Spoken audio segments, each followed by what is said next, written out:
दरअसल अजलान बाबा और एलिफ के दरमियान एक ताल्लुक है जो कि काफी अरसे से है। नाइला, ये तुम क्या कह रही हो? मैंने भी शुरू में यकीन नहीं किया था, मगर लगता है ये सच है। वो दोनों इस वक्त साथ हो सकते हैं। ये बाबा की गलती नहीं है। वो औरत पहले दिन से ही बाबा के पीछे पड़ी हुई थी। अम्मी भी जानती थी कि उनके साथ धोखा हो रहा है। मैंने कई बार उन्हें रोते देखा है।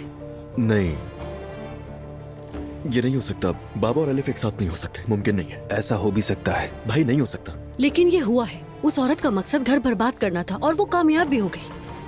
क्या तुम मेरी खाला के बारे में बकवास कर रही दुआ हो? रुक जाओ। कोई बकवास नहीं कर रही, सच बता रही हूँ। तुम्हें शर्म नहीं आ रही मेरी खाला की पीठ पीछे उनकी गीबत करते हुए? हम कोई गीबत नहीं कर रहे, जो सच है वो बता रहे हैं। बिला वजह पीछे पड़ गए हो, लेकिन तुम्हें ये नहीं पता कि वो तुम लोगों की जरा भी परवाह नहीं करती।